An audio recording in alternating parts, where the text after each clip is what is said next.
Alhamdulillahilladzi hadana lihadza wa ma kunna linahtadiya laula an hadanallah. Asyhadu an la ilaha illallah wa asyhadu anna Muhammadan abduhu wa rasuluh.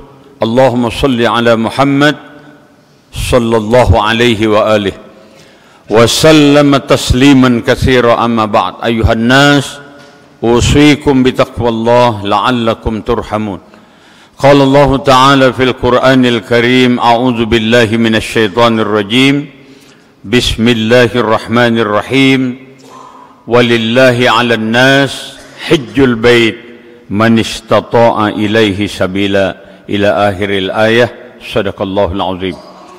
Ma'asyiral muslimin rahimakumullah, jamaah Jumat yang dimuliakan Allah. Puji syukur kita panjatkan kepada Allah Subhanahu wa taala. Alhamdulillah, hari ini 30 Mei 2025 bertepatan dengan 3 Zulhijjah 1446 Hijriah. Kita berkumpul di masjid ini, Darul Ilmi STIK Lemdiklat, untuk bersama-sama melaksanakan sholat Jumat. Doa dan harapan kita, semoga apa yang kita kerjakan ini diterima Allah Subhanahu wa ta'ala. Amin ya rabbal alamin. Salawat dan salam tak lupa kita sampaikan kepada junjungan Nabi besar kita Muhammad sallallahu alaihi wasallam, keluarganya, sahabat-sahabatnya, dan seluruh pengikutnya. Selaku khatib, saya mengajak, mari kita tingkatkan iman dan takwa kita dengan berusaha melakukan perintah-perintah Allah, meninggalkan larangan-larangan Allah. Ya ayyuhalladzina amanu taqullaha haqqa tuqatih wa la tamutunna illa wa antum muslimun. Wahai orang yang beriman, bertakwalah kamu kepada Allah dengan takwa yang sebenarnya, dan jangan kamu wafat kecuali dalam keadaan muslim, artinya tetap beriman dan bertakwa kepada Allah. Beberapa menit ke depan saya akan sampaikan sesuai dengan tadi diinfokan oleh pembawa acara, yaitu pelajaran dari haji dan korban. Ada 3 pelajaran. Pelajaran pertama, syukur. Bersyukur bisa haji. Itu syukur. Betapa kita lihat saudara-saudara kita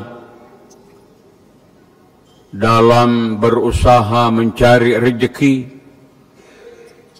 untuk bisa berangkat haji. Alhamdulillah bisa berangkat. Itu syukur. Kadang-kadang sering impossible, gak masuk akal. Pekerjaannya hanya jual kupat. Ketupat sayur misalnya, ada yang jual bakso. Sekian tahun dikumpul, alhamdulillah bisa berangkat. Itu rasa syukur yang luar biasa. Belum lagi nanti ketika dia wukuf di Arafah. Di Arafah dia melakukan pengenalan tentang dirinya. Karena memang wukuf itu kan di Arafah. Arafah berarti pengenalan, pemahaman tentang diri kita. Ketika mengucapkan innal hamda wan ni'mata laka wal mulk dalam talbiyah itu, seolah-olah dia mengatakan, ya Allah, aku kesini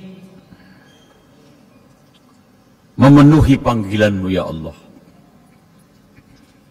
Innal hamda, sesungguhnya pujian. Kita ini kan sering dipuji orang karena pangkat. Kombes, hormat ke brigjen, Yang brigjen hormat kepada irjen dan seterusnya. Pangkat.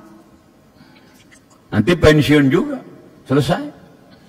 Udah pensiun orang masih mau hormat nggak sama kita? Nah ini. Ada yang sering disebut power syndrome itu. Innal hamda wa ni'mata, segala nikmat ya Allah, nikmat yang Engkau berikan luar biasa bisa ke sini ya Allah. Itu di Arafah. Dari Arafah dia bergerak menuju Musdalifah. Apa itu Musdalifah? Musdalifah itu adalah pertemuan. Pertemuan antara Nabi Ibrahim dan keluarganya. Ada riwayat yang mengatakan itu adalah pertemuan antara Nabi Adam dengan Ibu Hawa sebelum bertemu lagi yang disebut dengan Jabal Rahmah. Dari Musdalifah menuju Mina. Mina adalah harapan. Mina adalah cita-cita. Lalu kemudian dia melontar di situ Jumratul Aqabah. Ini syukur. Lalu kemudian bersyukur juga, alhamdulillah. Aku bisa kurban. Walaupun urunan. Urunan ayahnya, ibu, anak-anak terus sampai 7 orang diwujudkan dalam bentuk 1 ekor sapi. Alhamdulillah. Kemudian mampunya hanya 1 ekor sapi, ya alhamdulillah. 1 ekor kambing. Atau enggak, silakan urunan. Yang penting kan syiarnya. Dalam Al-Quran disebutkan bahwa Allah itu tidak menerima daging dan darah yang kita korbankan. La yanalallah luhumuha. Allah tidak menerima dagingnya.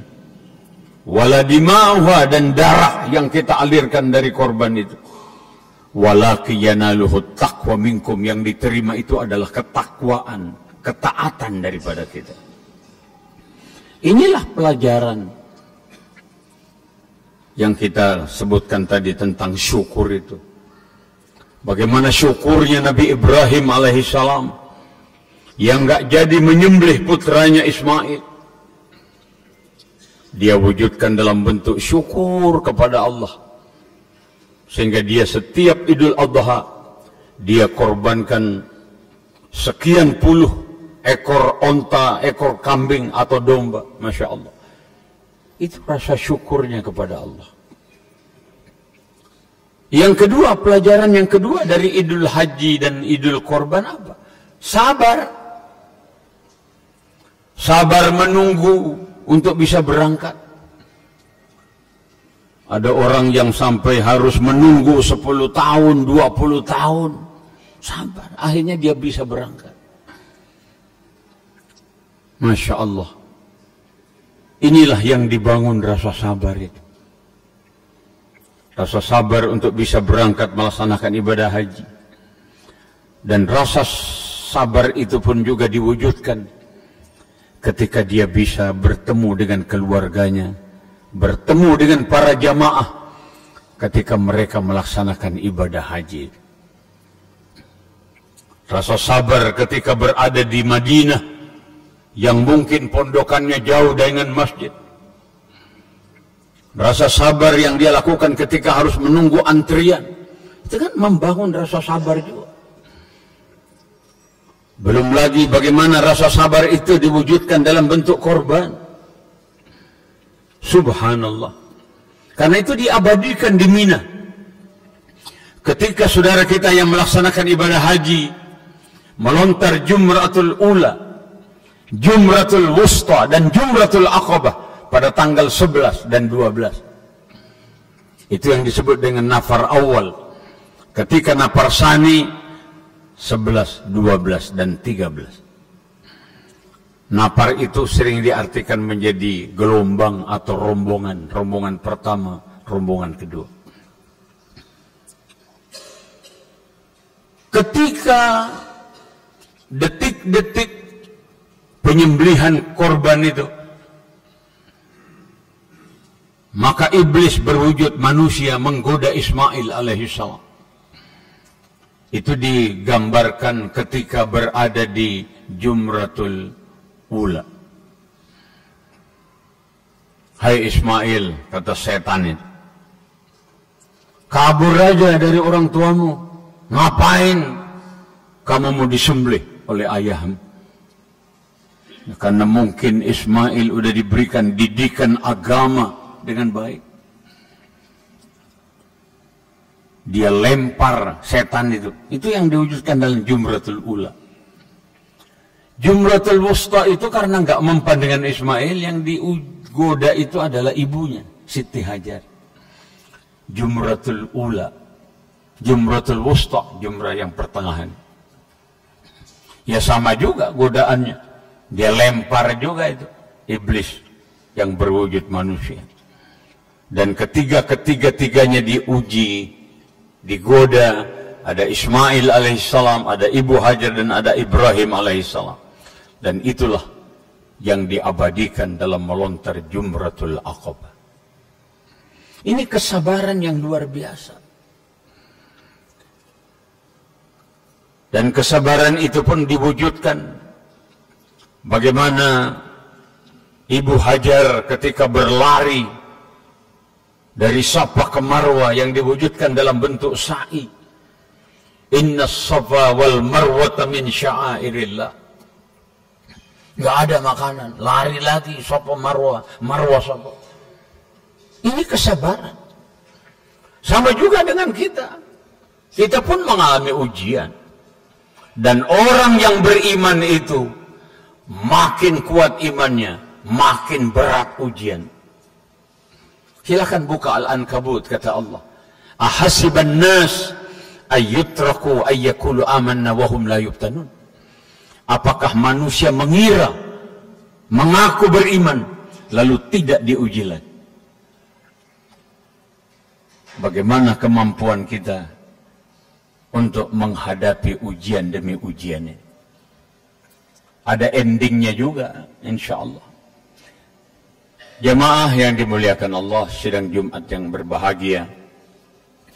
Ini pelajaran yang kedua tentang sabar dari ibadah haji dan korban. Lalu yang ketiga apa pelajarannya? Optimisme. Ya sama juga yang kita gambarkan di awal.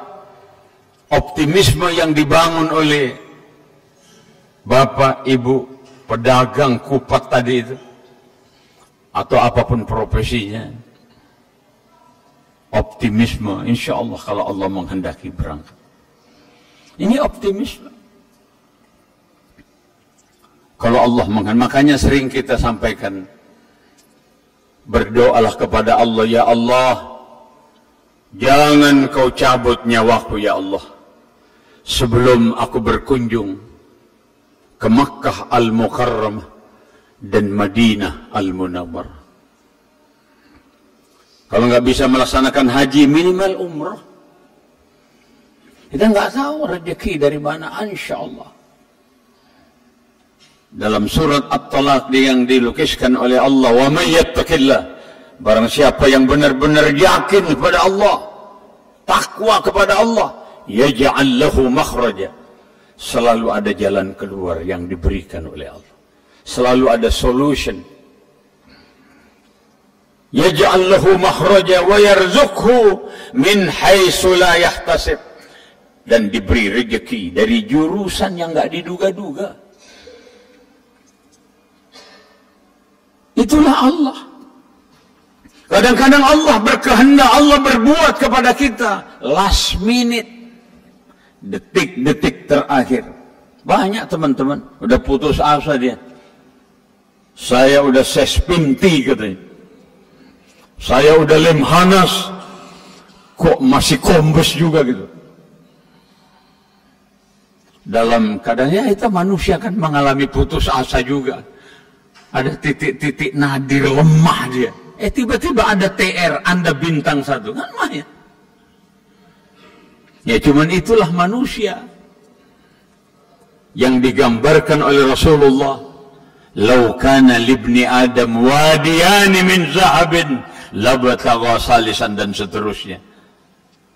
Kalau saja anak Adam itu, kata Rasulullah, diberi emas, diberi emas, lembah itu dijadikan emas, 2, pasti dia ingin 3, 4 dan seterusnya. Itulah manusia, nggak ada syukurnya, nggak ada puasnya. Bahkan diteruskan oleh Rasulullah, keinginannya berhenti setelah dia masuk ke dalam tanah. Habis, setelah mati baru.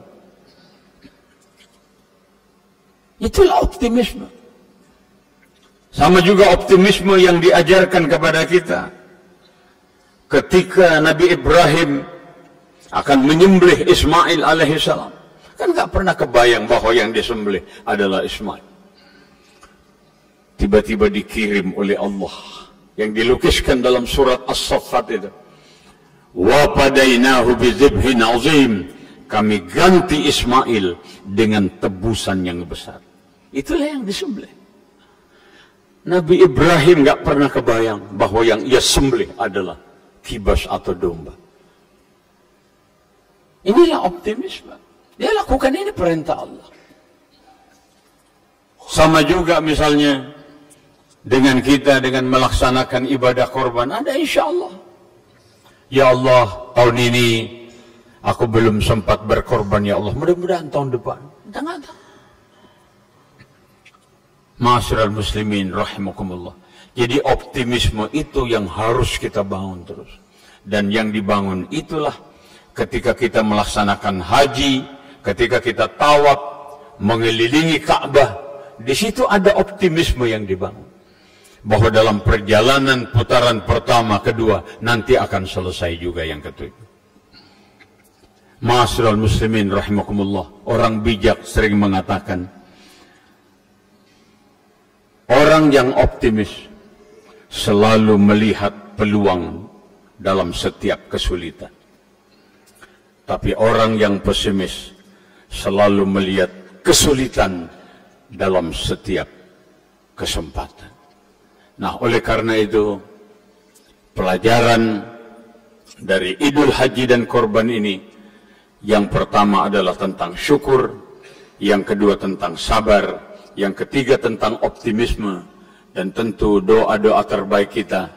Mudah-mudahan saudara-saudara kita yang pada tahun ini diberikan oleh Allah kesempatan untuk melaksanakan haji, semoga mereka sehat walafiat, mendapatkan haji yang mabrur, hajjah yang mabrurah, dan kepada kita mudah-mudahan saatnya bisa juga melaksanakan ibadah haji, minimal ibadah umrah.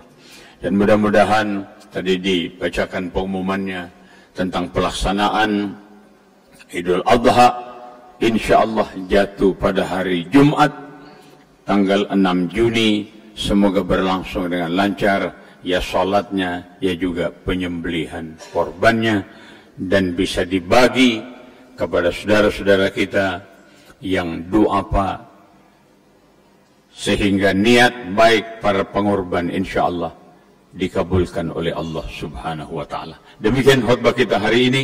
Semoga Allah subhanahu wa ta'ala memberikan kita sehat walafiat, kekuatan lahir batin, dapat melaksanakan perintahnya, meninggalkan larangannya. Amin ya rabbal alamin.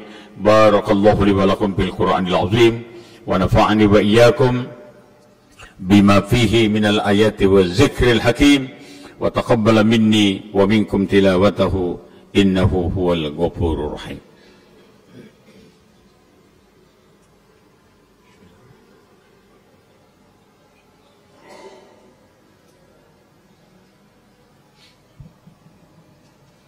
Alhamdulillah syukran ala ma an'am.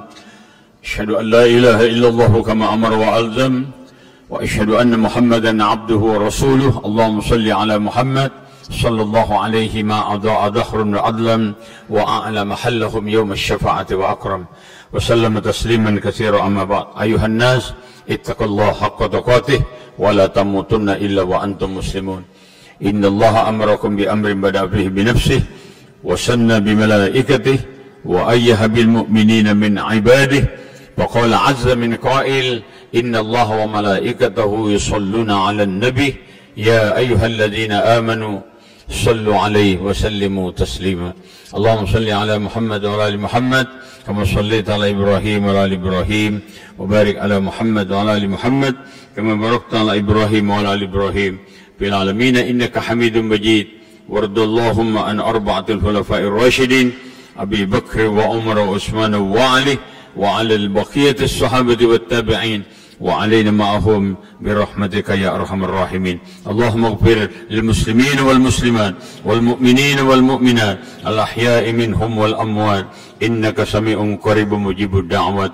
اللهم اجعل حجنا حجا مبرورا، اللهم اجعل حجهم حجا مبرورا، وسعيا مشكورا، وذنبا مغفورا، وعملا صالحا مقبولا، وتجارة لن تبور. يا عالم ما في الصدور أخرجنا يا الله من الظلمات إلى النور.